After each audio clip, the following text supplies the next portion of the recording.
안녕하세요. 안녕하세요. 네, 다음 시간 시작하겠습니다. 자, 이번 시간에는 여러분과 함께 다니엘의 70일의 예언에 대해서 살펴보도록 하겠습니다.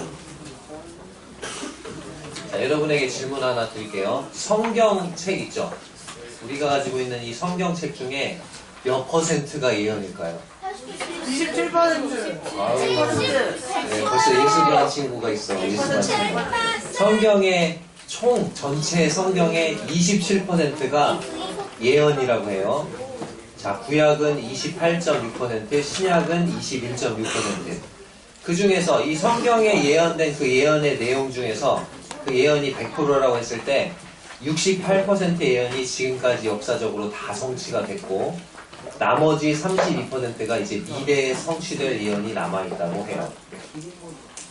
자, 우리가 이번 시간에 살펴보게 될 다니엘의 70일의 예언의 특징은 첫 번째, 성경 예언에 뭐가 된다고요? 중추가 뭐예요? 중추. 중추. 뼈대가 되는 거죠, 뼈대. 자, 왜 중추라고 하냐면, 이 다니엘의 70일의 예언에는 예수 그리스도의 초림이 뭘까? 초림. 처음 오신 거. 2000년 전에 오셨잖아요, 이 땅에. 그치? 처음 오신 거, 그 다음에 재림. 다시 오시는 거. 그리고 초림과 재림 사이에 뭐가 있어요?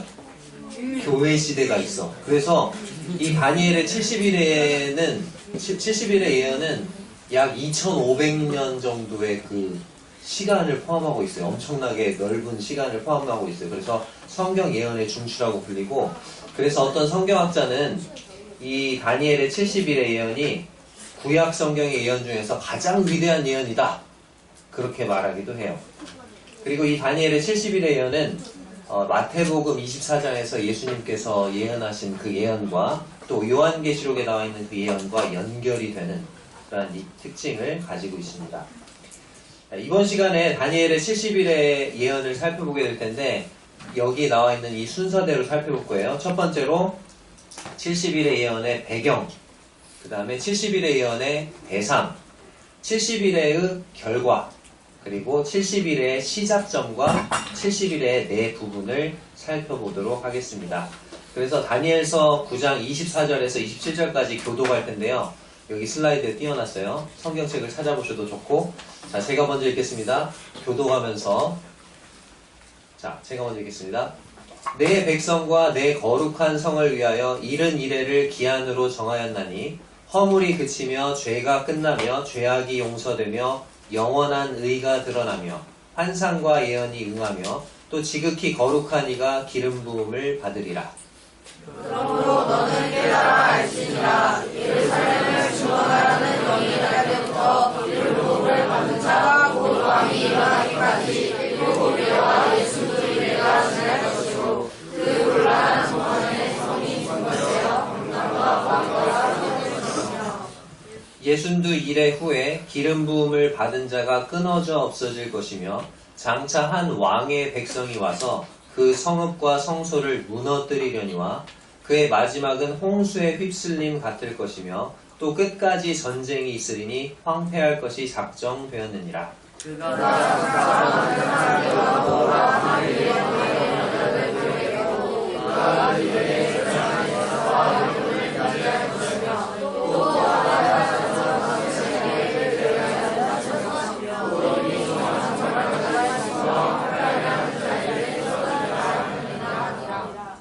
방금 네 구절을 읽었는데 이게 도무지 무슨 말인가 대충 이해가 되는 것 같기도 하고 아닌 것 같기도 하고 그러죠? 자, 이 내용들을 제가 이제 풀어줄 텐데 여러분들 깜짝 놀랄 겁니다. 잘 들어보세요. 자, 먼저 첫 번째로 70일의 예언의 배경을 살펴볼게요. 어떻게 해서 이 예언이 나오게 됐는가? 그 70일의 배경은 방금 우리는 다니엘서 9장 24절에서 27절까지 읽었는데 1절과 2절에 그 배경이 나와 있어요. 1절과 2절 같이 한번 읽어봐요. 시작.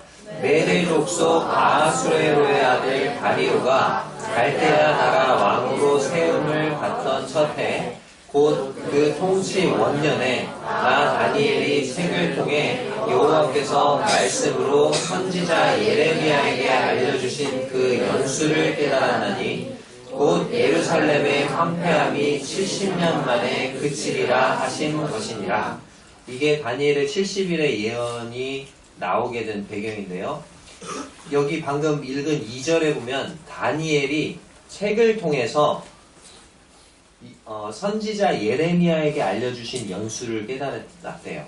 자, 그러면 이 다니엘은 무슨 책을 읽고 있었을까요?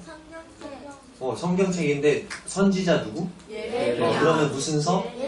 예레미야서를 읽고 있었다는 거죠. 자, 예레미야서를 읽다가 하나님께서 예레미야 선지자를 통해서 예루살렘의 황폐함이 몇 년 만에 끝난다? 70년 만에 끝난다라는 연수를 깨달은 거예요. 다니엘은 예루살렘이 멸망당하고 바벨론의 포로로 끌려가가지고 살았던 인물이죠. 근데 그 포로 시기가 몇 년 만에 끝난다? 70년 만에 끝난다라는 걸 예레미야서를 읽다가 알게 된 거예요. 그러면 다니엘이 읽었을 그 예레미야서를 한번 찾아보겠습니다. 예레미야서 25장 11절과 12절 같이 읽어봐요. 시작. 이 모든 땅이 폐허가 되어 놀랄 일이 될 것이며 이 민족들은 70년 동안 바벨론의 왕을 섬기리라. 여호와의 말씀이니라. 70년이 끝나면 내가 바벨론의 왕과 그의 나라와 갈대아인의 땅을 그 죄악으로 말미암아 벌하여 영원히 폐허가 되게 하되. 자, 이 모든 땅, 이스라엘 땅을 말해요. 이 이스라엘 땅이 어떻게 된대요? 폐허가 된대. 그리고 이 민족들, 이스라엘 민족들이 70년 동안 누구를 섬긴대? 바벨론 왕을 섬긴대. 왜 그럴까요? 이스라엘 백성이 하나님 앞에 잘못을 했어. 왜? 하나님만 섬겨야 되는데 하나님도 섬기고 뭣도 섬겼어? 우상도 섬기니까 하나님이 벌을 내리신 거죠. 그래서 70년 동안 누구를 섬긴다? 바벨론에 끌려가가지고 바벨론 왕을 섬긴대.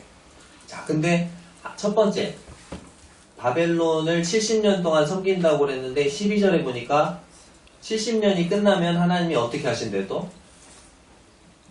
바벨론의 왕과 그의 나라와 바벨론의 땅을 갈대아인의 땅이라고 부르거든요. 그 땅을 어떻게 한대요?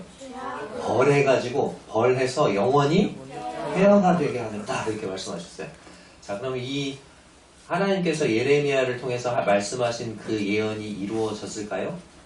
바벨론이 멸망했나요? 지금 바벨론 있어요, 없어요? 없죠. 멸망한 거예요. 자, 근데 바벨론을 어느 나라를 통해서 멸망시켰을까요? 페르시아를 통해서 멸망하게 하셨어요. 자, 또 다른 말씀 한번 읽어볼게요. 예레미야 29장 10절 시작. 여호와께서 이와 같이 말씀하시니라. 바벨론에서 70년이 차면 내가 너희를 돌보고 나의 선한 말을 너희에게 성취하여 너희를 이곳으로 돌아오게 하리라. 자, 여기서도 바벨론에서 몇 년이 차면? 70년이 차면 이스라엘 백성이 바벨론의 포로로 끌려간 상태인데 다시 어떻게 한다? 고국으로 이스라엘 땅으로 돌아오게 하겠다 이렇게 말씀하고 계시죠. 자, 그러니까 다니엘이 예레미야서를 읽으면서 깨달은 게 있어. 70년이란 숫자가 중요하고 70년이 차면 두 가지 일이 생긴대. 첫 번째, 이스라엘 백성이 바벨론 땅에서 어떻게 된다? 풀려나서 돌아온다. 그게 첫 번째고, 풀려나올 뿐만 아니라 어느 나라가 또 멸망당해? 그 바벨론이 멸망당한다. 그 두 가지. 그걸 깨달은 거예요. 자, 그러면 다니엘이 이 예레미야서를 읽고 70년이구나. 그거를 깨달았던 게 언제였나? 다시 본문으로 아까 돌아와서 다니엘서 9장 1절을 보면 메대 족속 아하수에로의 아들 다리오가 갈대아 나라 왕으로 세움을 받던 첫 해라고 이렇게 나와 있죠. 자, 다니엘이 바벨론 포로로 끌려왔던 게 BC 605년, 그리고 바벨론이 페르시아 왕 고레스에 의해서 멸망당한 게 BC 539년이었어요. 그리고 그 다음해인 BC 538년에 고레스 왕 통치 원년에 바벨론의 포로로 끌려왔던 이스라엘 사람들을 다시 고국으로 귀환시켜라. 그런 조서를 내리게 됩니다. 여기 나와 있는 이 1절에 나오는 메대 족속 아하수에로의 아들 다리오라는 사람은 아마도 메대와 페르시아, 즉 메대와 바사 제국의 고레스 대왕에 의해서 이 바벨론 지역을 다스리도록 임명된, 세움을 받은 사람으로 보입니다. 아마 이 사람도 고레스 대왕의 통치 원년에 임명을 받았을 것이기 때문에 이것은 BC 538년이었을 거예요. 자, 바벨론에서 70년이 차면 포로 생활이 끝날 것이고 바벨론을 멸망시키겠다 하나님 약속을 해주셨는데 그 둘 중에 지금 하나가 성취가 됐죠? 뭐가 성취가 됐어요?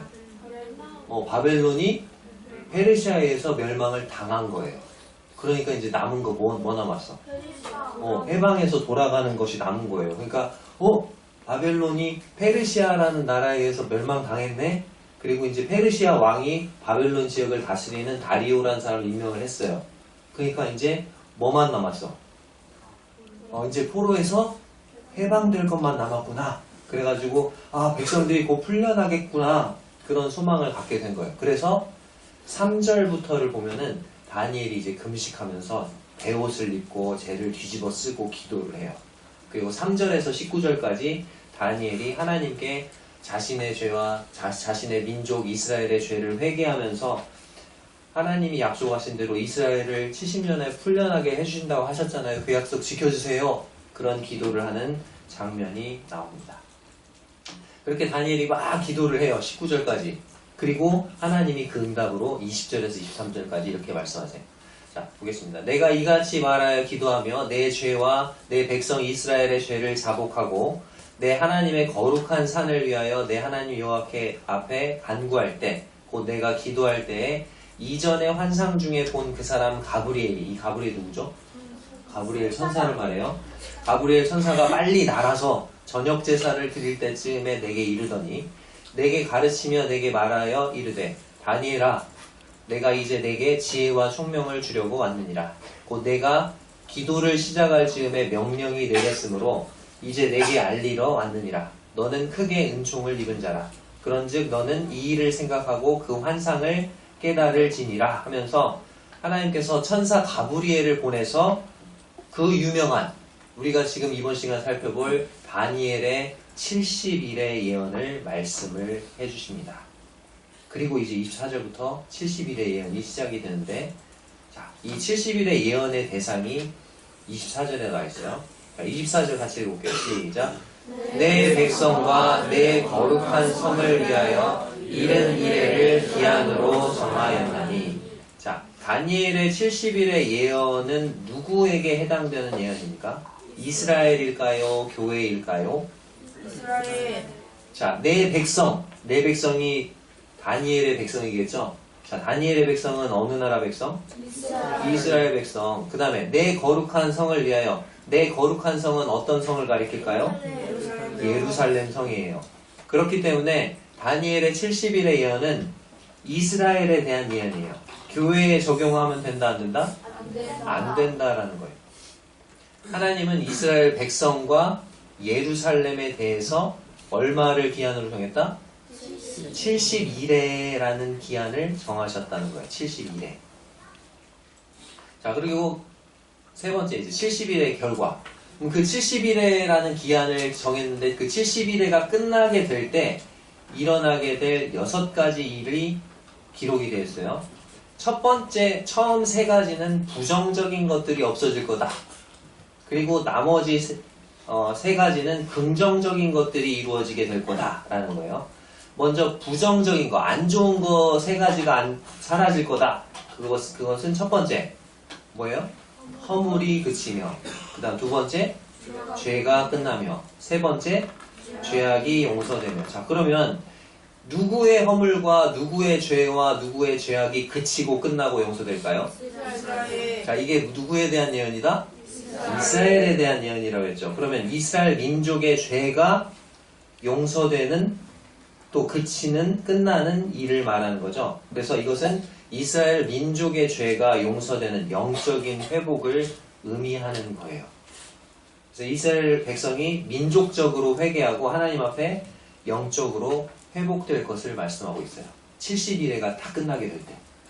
자, 그 다음에 나머지 세 가지 긍정적인 거, 좋은 것들 세 가지가 성취되는데 첫 번째 뭐예요? 영원한 의가 드러난다. 두 번째, 환상과 예언이 응한다. 성취된다는 거고. 세 번째, 또 지극히 거룩한 이가 기름 부음을 받는다. 자, 이게 무슨 의미냐?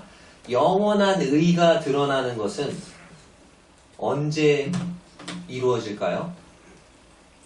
예수님이 이 땅에 지상 재림하셔서 이 땅에 메시아 왕국, 즉 천년 왕국이 건설됐을 때 영원한 의가 드러나게 될 거예요. 자, 그리고 예수님이 재림하시게 될 때 뭐가 다 응하게 돼요? 아까 남은 예언이 32% 남았다고 그랬죠? 그 모든 예언이 언제 이루어져요? 예수님이 재림하시게 될 때 그 미래의 모든 환상과 예언이 다 이루어지게 된다는 거예요. 자, 그 다음에 세 번째, 또 지극히 거룩한 이가 기름 부음을 받는다 그랬는데, 지극히 거룩한 이라고 우리 성경에는 되어 있는데 원어 성경에는 지극히 거룩한 이라고만 나와 있어요. 그렇게 되어 있고 관사가 안 붙어요. 그럴 때는 항상 성전을 의미하는 용법으로 쓰여요, 성경에서. 그러면 지극히 거룩한 이는 지극히 거룩한 사람이 아니고 지극히 거룩한 성전이라는 거죠, 성전. 자, 그래서 이 구절은 문법적인 용례로 보게 됐을 때 미래에 있게 될, 지금은 이스라엘 가면 성전 있어요, 없어요? 성전이 있던 자리에 딱딱하니 황금돔이라고 이슬람 성원이 있거든요. 지금 성전이 있다 없다? 없어. 근데 지극히 거룩한 이가 기름 부음을 받을 것이다. 그렇기 때문에 이 70일에가 딱 맞춰지는 시점에 뭐예요? 네, 그 성전이 지극히 거룩한 성전이 기름 부음을 받는다는 의미고, 이것은 천년왕국에서 성전과 예배가 회복된다는 것을 의미해요. 그래서 이 긍정적인 것 세 가지를 요약하면 예수님이 재림하셔서 이 땅에 천년왕국, 메시아 왕국이 건설되고 성전 예배가 회복된다라는 거죠. 자, 다니엘은 기도할 때 뭘 기도했죠? 예레미야서 읽고 기도를 막 했잖아. 뭘 기도했어? 이스라엘의 회복. 근데 다니엘이 생각했던 이스라엘의 회복이 뭐야? 이제 포로에서 풀려나서 돌아가는 거. 그게 그냥 회복이라고 생각했어. 근데 하나님은요? 하나님은 그냥 너네들 그 땅으로 돌아가는 거 그게 진짜 회복 아니야. 진짜 회복은 뭐야? 너희들 영적으로 회개하고 완전히 진짜 돌이키는 거. 하나님 앞에 영적으로 회복되는 게 진짜 회복이야 라고 말씀하시는 거죠. 그래서 하나님은 다니엘에게 70일의 예언을 통해서 이스라엘의 진정한 회복은 70년 포로 생활에서 귀환하는 거 그거 아니야. 진짜 회복은 뭐야? 이스라엘이 영적으로 온전히 회복되는 거고, 그 기한을 얼마로 정했다? 70일에로 정했다라는 것을 알려주신 거예요. 자, 이제 네 번째 70일의 시작점과 70일의 내 부분을 살펴보겠습니다. 잠깐 옆에 그 창문을 좀 열어서 환기를 좀 해주세요. 아까 환기를 안 했더니 우리 친구들이 어제 저녁에 빨리 일찍 자고 일찍 일어나야 되는데 늦게 잤나봐. 지금 CO2에 지금 막 지려고 하는 친구들이 몇 명 보여요. 자, 70일의 시작점이 아까 우리가 읽었던 그 구절에 나와 있는데, 예루살렘 중건하라는 영이 날 때부터 라고 되어 있어요. 그러니까 예루살렘 성을 다시 성이 완전히 황폐가 됐는데 성을 다시 지으라는 명령, 그게 있을 때부터 라고 했으니까 이게 시작점이야. 자, 그리고 70일에 네 부분이 나오는데, 그렇게 중건령이 있고 나서 7일에와 62일에가 지난다 했죠. 7일에 후에 예루살렘 성이 중건이 된다고 돼 있고, 그리고 62일에 후에 누가 등장해요? 기름 부음을 받은 자가 왕으로 등장한다. 그렇게 돼 있어요. 메시아가 왕으로 등장할 게 나와 있고, 그리고 62일에 후에 두 가지 사건이 있는데, 첫 번째, 기름 부음 받은 그 왕이 어떻게 된다? 끊어져 없어진다. 즉, 그 왕이 죽는다는 거고, 그 다음에 어떤 일이 있냐면, 한 왕의 백성이 와가지고 성읍과 성소를 파괴한다. 이렇게 나와 있어요. 그리고 나서 마지막에 어떤 사람이 나오는데, 그 사람이 한 일에, 마지막 남은 그 한 일의 절반의 제사와 예물을 금지한다. 이렇게 나와 있어요. 자, 이 네 부분, 시작점과 네 부분을 한번 각각 살펴볼게요. 먼저 70일의 시작점이 나오는데요. 자, 25절. 그러므로 너는 깨달아 알지니라. 자, 언제부터라고 돼 있어요? 예루살렘을 중건하라는 영이 날 때부터, 명령이 날 때부터 라고 되어 있죠. 자, 페르시아 왕들이 이스라엘과 관련된 그 조서를 여러 번 내려요. 여러 번 내리는데, 먼저 첫 번째로 BC 538년에 고레스라는 왕이 포로를 돌려보내라. 그리고 성전을, 예루살렘에 있는 그 성전을 중건하라. 그런 명령을 내려요. 그 다음에 BC 519년에 다리오 왕이 성전을 중건하라고 했던 그 고레스의 칙령, 약 20년 전에 있었던 칙령, 그거 마저 성전 중건하라고 했어. 그러니까 성전 중건하는 거 방해하지 마. 그 영을 내려요. 조서를. 그리고 BC 457년에 아닥사스다 왕 때 에스라에게 중건된 그 성전에 예물을 지원을 해라. 그래서 성전 제사가 끊이지 않도록, 그리고 우리 페르시아를 위해서 복을 빌어달라고 하나님께 기도해라. 그런 조서를 냅니다. 그리고 BC 444년에 아닥사스다 왕이 느헤미야에게 예루살렘 성을 중건하라는 조서를 내려요. 자, 그러면 이 네 개의 조서 중에 예루살렘 성을 중건하라는 명령이 내린 조서는 뭐예요? 아닥사스다 왕 때 느헤미야에게 내린 조서죠. 앞에 있는 세 가지는 다 무엇과 관계된 조서예요? 예루살렘 성이에요, 성전이에요? 성전과 관련된 조서들이고, 마지막에 있는 아닥사스다 BC 444년에 내렸던 그 조서만이 예루살렘의 성을 중건하라, 시티, 도시를 건설하라는 거죠.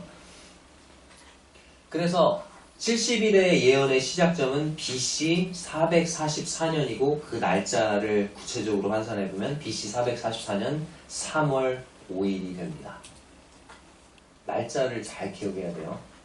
왜? 이 70일의 예언이 아까 제가 깜짝 놀란다고 했죠?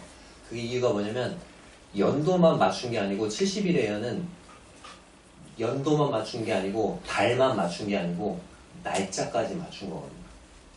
그래서 아주 중요한 예언이에요. 자, BC 444년 3월 5일이 시작점이다. 자, 그럼 이제 살펴봐야 되겠죠?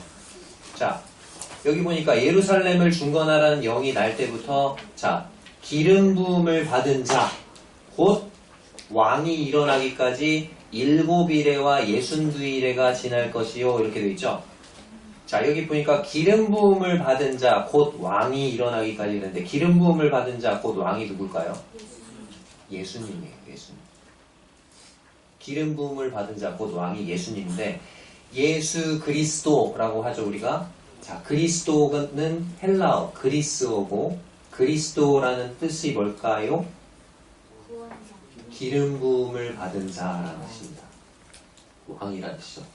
기름 부음을 받은 자. 자, 그러면 예수님이 이스라엘 백성들 앞에 나 왕이야, 나 왕 맞아 라고 이렇게 자기 자신을 탁 드러냈던 때가 언제일까요? 예수님이 십자가에 못 박히기 며칠 전에 예루살렘 성에 입성을 하죠. 그때 뭘 타고 입성하죠? 나귀를 타고 입성을 해. 입성하는데 백성들이 예수님을 향해서 막 우리 주일학교 찬양 있죠. 막 호산나 호산나 하면서 막 하면서 뭐라고 했어요? 누가복음 19장 38절에서 찬송하리로다 주의 이름으로 오시는 뭐라? 왕이여 라고 불렀어요. 그리고 하늘에는 평화여 가장 높은 곳엔 영광이로다 이렇게 얘기를 하거든요. 근데 예수님은 다른 때에는, 그전에는 자신을 왕으로 자처하지 않았어요. 예를 들어서 오병이어의 기적 알죠? 오병이어의 기적이 뭐죠? 물고기 2마리 보리떡 5개로 5,000명을 먹이셨잖아요. 그러니까 사람들이 와 이분을 왕으로 삼자 막 하니까 어떻게 했어요? 예수님이 그래 나 왕으로 삼아줘 이렇게 했어요? 아니요, 자리를 피했어. 산으로 혼자 조용히 물러가시거든요. 떠나버렸어. 근데 예루살렘에 입성할 때 사람들이 주의 이름으로 오시는 왕이여 이렇게 예수님을 불렀는데 바리새인들이 그걸 듣고 기분이 나빠. 아니 당신의 제자들이 지금 뭐라고 말하는 겁니까? 그러면서 당신의 제자를 책망하십시오 이렇게 하는데 예수님이 뭐라고 대답해요? 만일 이 사람들이 침묵하면 돌들이 소리를 지를 것이다. 그러면서 이 무리들이 자신을 왕이라고 부르는 것을 어떻게 하셨어요? 받아들이셨어요. 인정하셨어요. 나 왕 맞아. 자, 그때까지 얼마가 지난다고요? 아까 예루살렘 중건령 BC 444년 3월 5일이라고 했죠? 그때부터 이 왕이 등장할 때까지 얼마와 얼마가 지난다? 7일에와 62일에 합치면 몇 일에? 69일에가 지난다고 돼 있죠? 자, 그럼 69일에가 얼마의 기간이 될까? 여기 나와 있는 이레라는 말은 히브리어로 샤부아라는 말인데 이것은 숫자 몇일까요? 7에 해당합니다. 7. 그래서 이 7은 성경에서 어떤 때는 문맥에 따라 7일이 될 수도 있고 어떤 때는 7년이 될 수도 있어요. 자, 그렇다면 70일에는 490일 또는 490년이 되겠죠. 자, 그런데 490일이라고 치면은 70일의 예언이 다 이루어지기까지 기간이 어때? 너무 짧아. 근데 490년으로 계산을 딱 해봤더니 예수님이 왕으로 출현한 시기와 계산이 어때? 정확하게 맞아 떨어지는 거예요. 그리고 마지막 한 일회가 7년으로 그렇게 계산을 하게 될 때 요한계시록에 나와 있는 7년 환란기하고 너무나도 또 절묘하게 딱 맞아 떨어지는 거죠. 27절에 아까 마지막 한 일의 절반이라고 나와 있는데 계시록에 보면 요한계시록에 보면 한 때와 두 때와 반 때. 그럼 뭐 얼마죠? 3때 반이죠. 3때 반이니까 3년 반이야. 3년 반. 환란기의 절반. 딱 맞아 떨어지는 거죠. 자, 그렇다면 아닥사스다 왕의 조서가 내려진 것이 BC 444년 3월 5일. 그때로부터 69일의 후에 예수님이 예루살렘 성에 왕으로 입성을 하시게 되니까 69 곱하기 몇 년? 7년 하면 483년이 됩니다. 자, 근데 성경에서 1년은 365일이 아니다라는 거예요. 성경에서 1년은 360일이에요. 성경에 보면은 3년 반이 1260일로 나오거든. 그리고 그 기간이 42개월이기 때문에 1개월이 30일로 계산이 되는 거예요. 그러면 483년에다가 곱하기 며칠? 360일을 곱하면 총 며칠이 돼요? 17만 3880일. 17만 3880일이 되는 거죠. 자, 이것을 이제 우리가 사용하는 태양력. 자, 박수 3번 시작. 아, 이산화탄소에 지고 있는 친구가 있어 지금. 안 돼. 그러면 안 돼. 정신을 차리고. 자, 17만 3880일이 되는데 우리가 사용하는 달력으로 알아야 되겠죠. 그래서 근데 우리가 사용하는 달력이 1년이 며칠이에요? 365일이 아니야. 365.2422일이야. 그래서 우리가 4년마다 윤년이라고 해가지고 4년마다 2월 28일인데 2월 29일이 있을 때가 있죠. 그렇게 하루씩을 더해주면서 이렇게 그걸 맞춰주는 거야. 올해가 지금 2월 29일까지 있잖아요. 그래요, 안 그래요? 이제 알았어? 자 365.2422일이다. 그래서 그렇게 나눴더니 476.0677년이 되는 거야. 그러면 476년하고 0677년을 날짜로 1로 환산해 보니까 25일이 나오더라는 거예요. 476년 25일. 자, 그러면은 476년 25일을 더해봐. 자, BC 444년 3월 5일에서 자 25일만 더해보자. 그럼 며칠이야? 3월 5일인데 25일 더하니까 3월 며칠? 30일 됐죠? 자, 그 다음에 476년을 더해야 돼. 그럼 476년에서 444를 빼면 되겠죠? 빼면은 몇이 돼요? 32가 되잖아. 왜 33년이지? 왜 그런가 봤더니 BC 1년에서 AD 0년으로 넘어가요? AD 1년으로 넘어가요? 1년으로 바로 넘어가. 그러니까 여기가 1년을 빼야지. 그죠? 그래서 AD 몇 년이 돼요? 33년이 되니까 AD 32년이 아니고 한 1년이 더 빠진 거니까 더해줘가지고 AD 33년이 되는 거예요. 자, 이해가 안 된다. 이따 쉬는 시간에 저 찾아오세요. 열심히. 지금 시간이 없으니까. 찾아오세요. 자. 그래서, 다니엘의 70일의 예언의 시작점인 BC 444년 3월 5일에서 69일의 후인 476년 25일 후는 AD 33년 3월 30일이고, 그때가 월요일이었고, 정확히 이 날짜에 예수님이 예루살렘 성에 나귀를 타고 입성하세요. 예루살렘을 중건하라는 영이 날 때부터 7일에와 62일에가 지난 후에 그때 왕이 등장한다고 그랬는데 연도만 맞춘 게 아니고 연도와 뭐예요? 네. 연도와 월과 날짜까지 정확히 맞추신 거야. 하나님은 그러실 수 있는 분이죠. 하나님은 예언으로 말씀하시고 그 예언을 역사 속에서 반드시 정확한 타임에 성취하실 수 있는 그런 분이십니다. 그래서 여러분에게 깜짝 놀랄 거라고 한 건데 별로 안 놀라네. 큰일 났네. 와우! 리액션은 안 좋아야 되는데. 자, 그런 다음에 25절에 보니까 아까 이제 왕이 일어나는 것까지 69일에가 지나간다는데 그 25절 끝부분에 보면 그 곤란한 동안에 성이 중건되어 광장과 거리가 세워질 것이며 이렇게 돼 있죠. 근데 그냥 69일에 후에 왕이 일어난다 이렇게 하면 되는데 7일에와 62일에로 이렇게 나눴죠. 다른 번역 성경이랑 이런 것들을 보니까 7일에가 지난 후에 중건령이 있고 난 후에 7일에 후에 성이 중건되는 것으로 이렇게 나옵니다. 그래서 즉 49년 후에 바벨론 포로에서 돌아와서 바벨론 포로에서 돌아왔고 예루살렘이 이미 황폐화돼 있어. 다 폐허야. 전쟁같이. 전쟁 폐허. 그거를 짓는데 몇 년 걸린 거예요? 그러니까 49년이 지난 거예요. 그리고 광장과 거리를 갖춘 모습으로 예루살렘이 세워진 거죠. 그리고 62일의 후에 예수님이 왕으로 딱 등장을 하셨고 그 62일의 후에 두 가지 사건이 나오는데 26절에 보니까 62일의 후에 기름 부음을 받은 자가 어떻게 된대요? 끊어져 없어진다고 돼 있는데 끊어져 없어진다라는 말은 원어상 보면 사형을 언도받다. 사형을 언도받다라는 말이에요. 그러니까 예수님이 십자가형을 언도받고 죽으신 것을 의미합니다.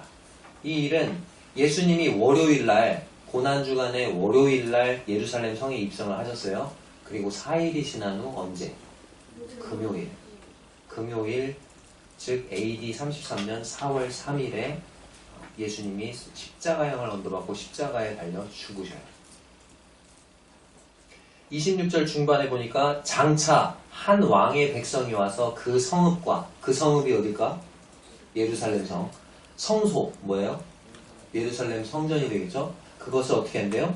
무너뜨린다 이렇게 되어 있는데 이것은 AD 70년 예수님이 죽으시고 약 37년 후인 AD 70년 8월 28일 로마의 디도 장군이 로마 군대를 이끌고 와서 예루살렘 성을 멸망시키고 예루살렘 성전을 불태움으로써 이루어졌어요. 원래 디도 장군은 예루살렘 성전을 보호하려고 했어요. 이거 건물이 아주 화려하고 멋있으니까 보호하려고 했는데 로마 군인이 그 말을 안 들었어. 가지고 횃불을 던져버렸어 그 안에. 그래서 성전에 불이 붙었고 불이 붙으니까 이제 다 불에 탔겠죠. 성전 내부가 뭘로 입혀 있어요? 금. 그러니까 금이 녹아가지고 돌 틈으로 막 들어간 거야. 그러니까 로마 병사들이 금을 채취하려고 어떻게 했을까? 돌을 막 다 엎어버린 거지. 예수님이 십자가에 돌아가시기 전에 제자들이 그 하루는 지나가다 성전 보면서 야 주님 보세요 성전 정말 너무 웅장하지 않아요? 그러니까 예수님 뭐랬어요? 너희가 이 성전 건물을 보느냐? 돌 위에 돌 하나도 남지 않고 무너지리라 예수님이 말씀하셨는데 그 예수님의 예언대로 돌 하나도 돌 위에 남지 않고 완전히 무너지게 됩니다. 자, 그리고 26절 후반절에 보니까 그의 마지막은, 이 그는 바로 여기 앞에 있는 성읍과 성소, 즉 예루살렘 성과 성전을 말하는데, 이 예루살렘 성과 성전의 마지막은 홍수에 휩쓸림 같을 것이다. 자, 홍수가 나는 거 본 적 있어요? 홍수가 나면 비가 많이 와가지고 물이 다 멈춰가지고 확 쓸어버렸어, 물로. 그럼 어떻게 돼? 남는 게 있어, 없어? 남는 게 하나도 없듯이 완전히 황폐하게 될 것을 말하는 거예요. 그렇게 된 거죠. 또 끝까지 전쟁이 있으리니 황폐할 것이 작정되었느니라. 근데 그게 끝이 아니고 70일의 예언이 완전히 성취될 때까지 이스라엘은 계속해서 고난의 역사를 당하게 된다. 예루살렘 성의 역사를 살펴보면요, 역사적으로 보면 전쟁과 파괴의 역사예요. 한 나라가 와서 예루살렘을 점령하고 또 다른 나라가 점령하고 또 다른 나라가 점령하고 계속 전쟁과 파괴의 역사를 겪게 됩니다. 자, 이제 27절에 보니까 27절 같이 한번 읽어볼게요. 중요한 구절이니까 시작. 그가 장차 많은 사람들과 더불어 한 이레 동안의 언약을 굳게 맺고 그가 그 이레의 절반에 제사와 예물을 금지할 것이며 또 포악하여 가증한 것이 날개를 의지하여 설 것이며 또 이미 정한 종말까지 진노가 황폐하게 하는 자에게 쏟아지리라 하였느니라 하니라. 자, 앞에 지금 26절까지는 이미 지금까지 다 이루어졌죠. 70일의 예언 중에 지금까지 다 이루어졌어요? 다 여기까지 이루어졌죠. 26절까지. 그렇죠? 이루어진 걸 방금 우리가 확인했잖아요. 자, 이제 앞으로 남은 예언이 중요하죠. 우리가 지금 살고 있으니까 어떤 일이 벌어지느냐? 그라는 사람이 나와. 이 그가 누굴까? 이 그는 앞에 26절에 나와 있던 장차 올 한 왕의 백성이 와서 그 성읍과 성소를 무너뜨린다 했죠. 장차 한 왕의 백성. 자, 어떤 백성이 와서 예루살렘 성과 성소를 무너뜨렸죠? 로마. 자, 그러면 그 왕은 어느 왕이겠어요? 어느 나라 왕? 네, 성소를 무너뜨린 그의 백성이 로마 백성이었으니까 이 그는 로마를 배경으로 등장하는 왕이어야 돼요. 그리고 이것은 이제 어제도 우리 이거 살펴봤었죠. 다니엘서 2장과 7장에 나오는 그 예언과 비교했을 때도 그래요. 다니엘서 2장과 7장에 보면 이 세상을 다스릴 대제국이 어떤 순서대로 나오는지를 하나님 말씀하시는데 다니엘서 2장에서는 신상의 모형으로 나오죠. 다니엘의 금신상. 자, 머리가 금이었는데 이 금으로 된 머리는 어느 나라? 바벨론. 은으로 된 가슴과 팔은 어느 나라? 메데 바사. 바사가 어느 나라라고 했지 아까? 페르시아라고 했죠. 그 다음에 노수로 된 배와 넓적다리는 그리스 또는 헬라 제국이라고 하죠. 철로 된 쇠 종아리 로마. 그리고 발인데 쇠와 진흙으로 섞여 있어. 이거 뭘까? 자, 쇠가 로마인데 쇠와 진흙이 섞여 있으면 로마와 관련된 연합국이 되겠죠. 자, 근데 지금 로마와 관련된 연합국이 있다? 어디 있어? 이탈리아, 로마가 들어가 있는 연합국이잖아, 지금. 유럽 연합. EU죠, EU. 아마도 거기서 많은 성경학자들이 거기서 적그리스도가 등장할 거라고 말합니다. 그리고 다니엘서 7장에서는 여기 다니엘서 2장에서는 신상으로 표현했는데 다니엘서 7장에서는 짐승으로 표현하죠. 자, 바벨론이 어떤 짐승으로 표현돼요? 독수리의 날개가 달린 사자. 그 다음에 메데 바사는 곰인데 몸이 한쪽이 들려있어. 왜 그럴까? 균형이 딱 맞추는 게 아니고 메데와 바사가 힘의 균형이 어디로 쏠려있어? 어디가 더 세? 메데와 바사 중에 바사가 더 세. 그래서 힘이. 그리고 이 곰이 갈빗대 3개를 물고 있어. 아까도 계속 말씀 시간에 나왔죠. 페르시아 제국이 어느 나라를 먹이로 삼고 먹었어요? 네? 이집트 먹었고, 바벨론 먹었고, 리디아 먹었잖아. 갈빗대 3개를 먹는. 대단하지 않아요? 성경? 자, 그리고 표범 어제 들었죠? 우리 이선진 선생님한테. 그죠? 표범. 엄청난. 뭐가 달려있어? 날개에 네잇이 달려있어서 순발력이 뛰어나다고 했죠? 그렇게 10년도 안 되는 그 7, 8년 만에 3개를 정복해버리잖아. 그지? 그리고 머리가 몇 개 달려있었어요? 4개. 이 4개는 뭐라고 했지? 알렉산더 대왕이 죽고 4명의 장군에 의해서 4개의 나라로 나눠진다고 했죠.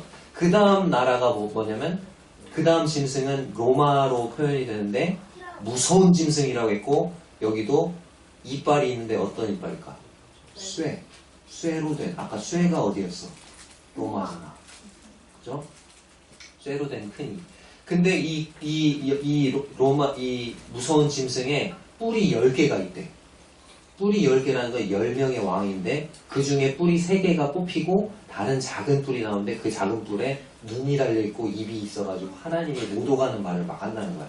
적그리스도를 나타내는 거죠. 아무튼 지금 뭐 다니엘서 7장 강의하는 게 아니니까. 자, 그래서 여기 지금 나와 있는 것처럼 이 그라는 이 적그리스도는 로마를 배경으로 등장하는 왕인데 이 등장을 적그리스도가 해가지고 뭘 한대요? 얼마 동안의 언약을 맺는데요? 한일에면 얼마야? 7년. 7년 동안에 언약을 많은 사람과 맺는데 평화조약을 맺는 거죠. 그 적그리스도가 딱 등장해서 이 7년 조약을 맺을 때가 바로 남은 한 일의 시계가 착착 움직이는 거죠. 자, 69일에까지는 이미 지났죠. 예수님이 왕으로 등장했을 때 그때 딱 멈췄어, 시간이. 그리고 이제 지금 우리는 어느 시대를 살고 있어요? 교회 시대를 살고 있고 이 시계가 다시 제깍제깍 움직이는 거 언제다?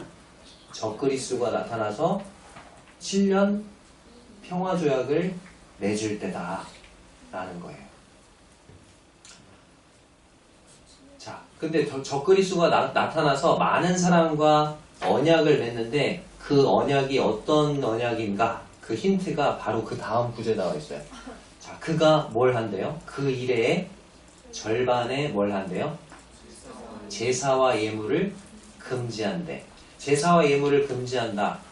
적그리스도가 7년 중에서 후 3년 반에 성전에서 드리는 제사와 예물을 금지한다면 전 3년 반에 이미 무엇이 일어나고 있다는 거야? 성전이 생겨 있는 상태고 성전에서 제사와 예물을 드리고 있는 거죠. 전 3년 반 동안 하다가 후 3년 반에 제사와 예물을 금지한다는 거죠.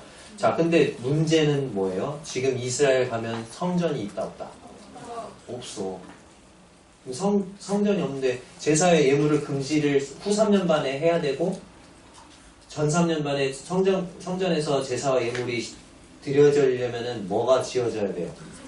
성전이 먼저 지어져야 되는 거죠. 자, 이스라엘에 가면 이스라엘 사람들이 통곡의 벽에서 막 머리를 막 이렇게 뭐 쓰고 막 그 유대인들 있잖아. 막 하면서 막 기도를 해. 기도하는 내용이 뭘까? 하나님, 뭘 짓게 해주세요. 뭘 짓게? 성전. 솔로몬 시대 때 지어졌던 성전이 1성전. 그 다음에 그리고 파괴돼가지고 돌아와서 지었는데 그 너무 작아. 그것을 헤롯이라는 헤롯 대왕이 건축광이었고 이스라엘의 환심을 하기 위해서 그것을 엄청나게 리모델링 해가지고 크게 증축했어. 자, 이것은 2성전. 근데 이것도 다 파괴됐죠. 지금은 있다 없다 성전이? 없어. 그럼 이제 몇 번째 성전이 지어지게 돼? 3번째 성전. 그래서 제3성전이라고 합니다. 제3성전이 지어지기를 지금 계속해서 기도하고 있어요. 자, 근데 지금 성전산, 성전이 지어질 그 성전산에 가면 뭐가 떡하니 자리에 잡고 있어? 황금돔이라고 하는 이슬람 사원이 있어. 자, 근데 그거 이스라엘 백성들이 쳐들어가지고 그 이슬람 사원을 부수고 거기다 지으면 어떻게 될까? 3차 세계대전이 벌어집니다. 3차 세계대전. 자, 근데 그러면 어떻게 하나님의 성전을 지을 수 있을까? 근데 이것에 대해서 막 연구하는 분들이 있는데 연구를 해보니까 원래 성전의 위치가 지금 황금돔이 있는 위치가 아니라는 거야. 그 미시나라는 그런 이스라엘의 그 책이 있는데 구전 토라엔 미시나의 기록에 보면 예루살렘 성전의 위치는 예루살렘 성의 동문이라는 문이 있고 그 동문에서 일직선상에 위치를 했다. 이것은 그리고 황금돔으로부터 북쪽으로 약 50m에서 100m 정도 위치하고 있었다는 거예요. 그렇다면은 이스라엘 사원이 이 황금돔을 허물지 않고도 예루살렘 성전을 지을 수 있다 없다? 있다라는 거죠. 그래서 적그리스도는 아마도 이스라엘과 주변 아랍 국가, 이슬람 국가들과 평화조약을 맺으면서 야 그러지 말고 이 황금돔 옆에다가 이스라엘 성전 짓는 게 소원이라고 하니까 이렇게 좀 지어줘. 이렇게 하면서 어떻게 할까 또 이스라엘 국가들한테는 그 사람들이 요구하는 걸 또 들어주겠죠. 그렇게 해가지고 어떻게 평화조약을 맺는다는 거죠. 자, 그것에 대해서 한번 동영상을 한번 볼게요. It's going to be built because when Yasser Arafat and Ehud Barak met with Bill Clinton in the year 2000 at Camp David,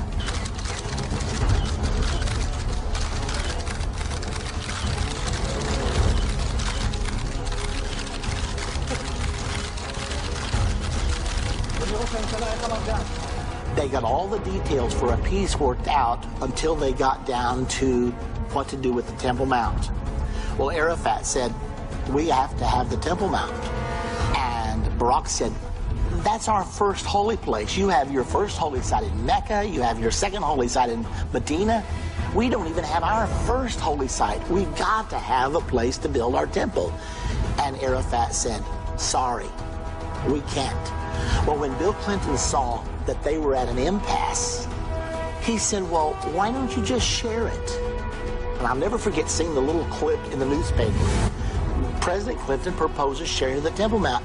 And I looked at that and said, that's what the Bible says is going to happen. Because in Revelation 11, verse 1 and 2, John was told, measure the temple. Don't measure the outer court of the temple. That's going to be trodden down of the Gentiles for 42 months, the length of the Great Tribulation.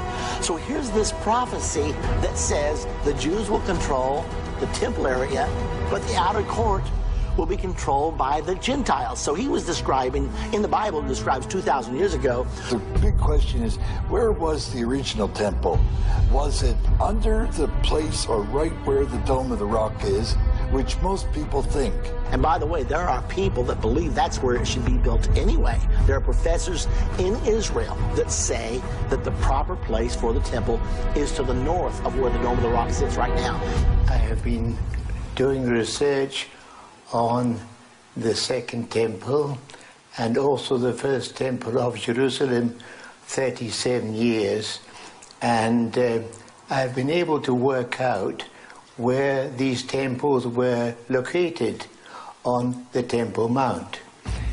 It has been accepted by people, scholars and others, that the Holy of Holies is today where the Dome of the Rock is. My research shows that this is not right, that the temple was centered on a little dome further to the northwest, about 100 meters from the Dome of the Rock, on a little dome called Dome of the Spirits or Dome of the Tablets. And this little dome signifies the Holy of Holies of both temples. There's no way the Jewish people are going to tear down the Dome of the Rock and the Al-Aqsa Mosque. That would cause World War III. They're not going to do that. But as a compromise, they're going to say, we can build our temple north of the Dome of the Rock. Someone said, well, how would that be possible? The Arabs would like to have East Jerusalem as the part of their capital for the West Bank. And Israel would like to have a temple. So they say, all right, a man comes along who may be the Antichrist, and he says, I will give you permission to put up the temple if the Arabs can have East Jerusalem as their capital, and will put a wall between the Dome of the Rock and the northern part of this platform, on which is where the temple will be built. And that temple could go up within a year, very, very quickly. 소름 돋지 않아요? 나만 소름 돋는 거 큰일 났네. 자, 그래서 이 적그리스도가 나타나서 이렇게 제3성전을 건축을 해주는 거예요.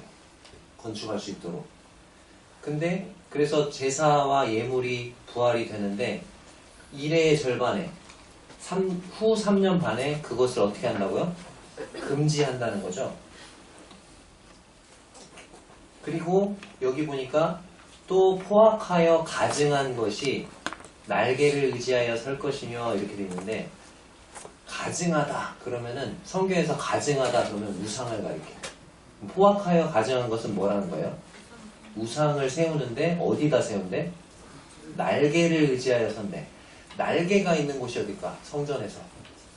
성전의 지성소에 가면 그룹 천사가 날개를 쫙 펴고 있죠. 그 날개 아래 원래 뭐가 있어야 돼? 하나님의 언약궤가 있어야 되는데, 이 날개를 의지해서 뭐가 설 거라고? 그 자리에 우상을 세울 거라는 거예요. 그 적그리스도의 우상을 거기다가 세울 거라는 거예요. 27절 끝부분에 보면은 또 이미 정한 종말까지 진노가 황폐하게 하는 자에게 쏟아지리라 하였느냐. 하지만 적그리스도의 종말은 이미 정해졌다는 거죠. 이미 정한 종말까지 이렇게 되죠. 마지막 한일의 절반 동안에 하나님의 진노가 적그리스도가 통치하는 이 땅에 쏟아지게 될 거예요. 요한계시록에 나와 있는 7인, 7 나팔, 또 7 대접의 심판이 이 지상에 있는 적그리스도의 왕국에 쏟아지게 될 거예요. 전무후무한 환난과 진노의 심판이 적그리스도와 그를 따르는 무리들에게 내려지게 될 것입니다. 그리고 최후에 예수 그리스도께서 지상에 재림하시게 될 때 적그리스도는 산채로 붙잡혀서 불못에, 지옥 불못에 던져지게 될 거예요. 자, 다니엘의 70일의 예언 중에서 69일에까지는 모두 이루어졌죠. 자, 이제 마지막 한 일에 남았어요. 이 마지막 한 일에는 교회가 휴거되고 적그리스도가 등장하게 될 때 시작될 것입니다. 근데 우리가 살고 있는 이 오늘날은 적그리스도가 등장하게 될 때 있을 징조들을 우리의 두 눈으로 목격하고 있는 시대라는 거예요. 적그리스도가 등장해서 이스라엘과 평화조약을 맺으면서 제3성전을 지어주게 될 텐데, 지금 이스라엘은 제3성전을 지을 준비가 돼 있을까요? 안 돼 있을까요? 다 돼 있다는 거예요. 자, 예루살렘에 가면 성전연구소가 있는데, 이 성전연구소는 제3성전 건축을 준비하는 기관이고요. 제3성전이 지어지면은 성전에 들어갈 금대를 이미 만들어 놨어. 저는 좀 모조품이던데, 쟤 진짜야. 진짜 금으로 만든 거고, 이미 만들어서 통곡의 벽 앞에 있는 광장에 전시하고 있어요. 이렇게 못 가져가게 딱 큰 강화 유리로 딱 덮어놓고, 제3성전에 들어갈 진설병상, 떡을 넣는 상 있잖아요. 그것도 이미 이렇게 제작이 돼 있고요. 성전 연구소에 가면 다 있어요. 전제, 이렇게 음료 같은 걸 부어서 드리는 그 제사인데, 전제에 쓰이는 컵, 전제에 쓰이는 은주전자, 또 금양로와 부삭, 금등대, 기름통, 불집게, 손질부, 불똥그릇, 이런 이미 103가지가 되는 그런 성전 기구들이 다 제작이 돼서 전시가 되고 있어요. 제사장이 어떤 옷을 입을지도 의복도 다 준비가 돼 있고, 제3성전의 설계도를 이미 2005년에 만들어서 발표를 했고, 대제사장을 임명하는 사내들인 공회가 구성이 돼 있어요. 제3성전의 모형도 완성이 됐고, 유튜브를 쳐보면 제3성전 쳐보세요. 그러면 성전의 설계 도면부터 내부 모습까지 3D로 들어가서 이렇게 쭉 진짜 성전을 내부를 돌아다니는 것처럼 그렇게 3D로 제작이 돼 있어요. 제사장 훈련학교가 있어서 제사장들을 뽑아서 훈련을 하고 있고, 지금 훈련 중에서 희생제물을 이렇게 짐승 잡아가지고 피 받으려고 기다리고 있는 거 보이죠? DNA 검사를 통해서 성전에서 봉사할 레위 지파의 신원을 다 확인하고 있고, 제사장으로서 결격 교육 사유가 없는 사람들의 명단이 컴퓨터에 다 저장이 되어 있다고 합니다. 2016년에는 바룩 카하네라는 랍비를 대제사장으로 임명을 해서 예루살렘에서 그 성전의 제사를 재현을 했고 이게 뉴스에 보도가 됐다고 해요. 이처럼 제3성전을 건립할 준비 작업이 다 끝나 있는 시대에 우리는 살고 있다는 거예요. 이제 누구만 나타나면 돼요? 적그리스도만 나타나면 돼. 적그리스도가 나타나기 전에 먼저 교회가 어떻게 된다? 우리는 언제 휴거될지 모르는 시대에 살고 있는 거. 정신 차려야 돼 지금. 자, 예수님께서 마태복음 24장과 누가복음 21장에서 예수님이 다시 오실 때의 징조를 말씀하고 있는데 이 5가지를 말씀하시죠. 거짓 그리스도가 등장할 것이다. 전쟁이 있을 것이다. 기근과 있을 것이고 곳곳에 지진이 있을 것이고 전염병이 있을 것이다. 많은 사람이 내 이름으로 와서 이르되 나는 그리스도라 하여 많은 사람을 미혹하리라. 자, 한국에만 하나님이 몇 명 있대? 20명 있고 재림 예수가 몇 명 있대? 50명 있고 전 세계에 자칭 메시아가 몇 명? 1500명 이상 있고요. 자, 민족이 민족을, 나라가 나라를 대적하여 일어나겠고 그랬는데 러시아와 우크라이나 전쟁이 2년 넘게 지속되고 있죠. 지금까지 사상자가 몇 명? 50만 명. 50만 명이 죽거나 다친 거예요. 자, 지금 작년에 무슨 전쟁이 일어났어요? 28 전쟁. 이스라엘과 팔레스타인 하마스 전쟁. 사망자가 지금까지 집계된 게 24,000명, 부상자만 6만 명 이상이라고 합니다. 자, 처처에 기근이 있을 것이라고 했는데 기아, 굶주림이죠. 전 세계 인구가 7, 80억인데 그 중에 굶주리는 사람이 몇 명이나 될까? 2024년 현재 세계 기아 인구수가 8억 1천만 명입니다. 여러분 굶지 않죠? 우린 잘 먹고 잘 살잖아요. 근데 굶주리는 하루에 한 끼밖에 못 먹는 사람이 한 끼도 못 먹을 수도 있는 사람이 8억이나 돼요. 8억. 감사해야 돼. 자, 곳곳에 기근과 지진이 있을 거라고 했는데 지진이 강도 6 이상의 파괴적인 지진의 발생 빈도와 강도가 점점 어떻게 되는 것 같아요? 이 그래프 보니까 미국 지질조사국에서 강도가 어때? 점점 세지고 점점 많아지는 거죠. 이거 작년 2월에 튀르키예와 시리아 지진인데 진도 7.8이었어요. 아파트가 그냥 그대로 훅 주저앉았죠. 저기 있었으면 어떻게 됐을까? 죽었겠죠. 얼마나 많이 죽었냐면 사망자 수 합계가 58,000명, 부상자가 11만 9천명, 12만 명이죠. 총 사상자만 17만에서 18만이 되는 거죠. 우리나라는 지진에서 안전한가요? 2017년 11월에 포항에서 5.4 지진이 있었는데 이렇게 됐대요. 우리나라도 지진에서 자유롭지 않아요.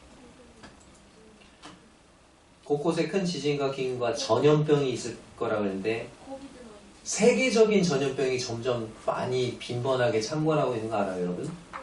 에볼라, 사스, 메르스, 그 다음에 최근에 우리가 겪은 코로나. 얼마나 암울했는지 몰라. 맨날 마스크 쓰고. 다시 마스크를 벗게 해달 날이 올까? 저는 그런 생각도 했다니까요. 세계 코로나 확진자 수가 약 7억 7천만 명. 집계된 것만. 근데 지금 우리 집계해요, 안 해요? 안 해, 이제. 그러니까 엄청나게 아마 세계 인구 다 걸렸을 것 같아요. 다 돌아가면서. 걸려야 끝나. 그치? 걸려도 또 걸려. 사망자만 700만 명이 넘었다고 해요. 엄청난 거죠. 자, 마태복음 24장 8절에서 뭐라고 했냐면 주님이 이 모든 것은 재난의 시작이니라 이렇게 말씀하시는데 재난이란 단어가 영어로 birth pain. 뭘까? 산통이야, 산통. 산모의 고통을, 진통을 가리킨다는데 여러분들 아직 애기 안 낳아서 모르지. 애기 낳을 때 산통이 어떻게 올까? 처음에는 30분 간격, 20분 간격, 10분 간격, 5분 간격, 1분 간격 이렇게 막 간격이 어때? 점점 줄어들고 고통의 강도는 좀 스르르 아프네? 좀 많이 아프네? 죽을 것 같이 아파! 그럼 어떻게 해? 애기가 나오는 거야. 주님의 재림의 징조들이 우리 눈앞에 점점 더 큰 강도로 점점 더 빈번하게 나타나고 있는 시대에 주님이 언제든지 우리를 데리러 오실 수 있는 마지막 시대에 우리가 살고 있다는 거예요. 고린도전서 15장 51절 52절 같이 읽어볼게요. 시작. 보라 내가 너희에게 비밀을 말하노니 우리가 다 잠잘 것이 아니고 마지막 나팔에 순식간에 호련히 다 변화되리니 나팔 소리가 나매 죽은 자들이 썩지 아니할 것으로 다시 살아나고 우리도 변화되리라. 이미 성도들, 구원받은 성도들 중에 먼저 주님의 부르심을 받고 그 육체가 무덤에 잠들어 있는 성도들이 있어요. 근데 성도들 중 누군가는 죽음을 맛보지 않고 휴거를 경험하게 될 사람들이 있죠. 그래서 우리가 다 잠잘 것이 아니요 라고 말하고 있는 거예요. 우리는 데살로니가전서 4장에 나와 있는 것처럼 주께서 호령과 천사장의 소리와 하나님의 나팔로, 여기는 마지막 나팔로 나와 있는데 공중에 재림하시게 될 때 순식간에 호련이 다 변화하게 될 거예요. 주님이 부활하셨을 때와 같은 영광의 몸으로 변화하게 될 거예요. 그때 죽어서 땅에 육체가 이미 묻힌 성도들이 썩지 아니할 몸으로 다시 살아나고, 그때까지 죽지 않고 살아있는 성도들은 죽음을 보지 않고 영광의 몸으로 변화될 것입니다. 자, 마지막 슬라이드 같이 한번 읽어볼게요. 고린도전서 15장 58절 시작. 그러므로 내 사랑하는 형제들아, 견고하고 흔들리지 말며 항상 주의 일에 힘쓰는 자들이 되라. 이는 너희 수고가 주 안에서 헛되지 않은 줄을 알미니라. 견고하고 흔들리지 말라, 이렇게 말씀하고 있죠. 항상 주의 일에 더욱 힘쓰는 자들이 되라. 왜? 이는, 그것은 우리가 주님 안에서 하는 수고가 헛되지 않기 때문이다. 주님이 다시 오시게 될 때 우리의 모든 수고를 보상해 주실 것이기 때문이다 라는 거죠. 자, 이번 시간에 다니엘의 70일의 예언에 대해서 살펴봤어요. 이 성경은 하나님의 말씀이에요. 이 성경은 사람의 지혜와 지식으로 고안해낸 책이 아닙니다. 지금까지 하나도 빠짐없이 반드시 다 이루어졌어요. 그리고 아직 성취되지 않은 미래에 남은 예언들 역시 반드시 다 이루어질 것입니다. 아직 이 자리에 이 성경을 하나님의 말씀으로 믿지 못하는 분들이 계시다면 이 예언적인 증거들을 통해서 이 성경이 하나님의 말씀인 것을 믿으시기 바랍니다.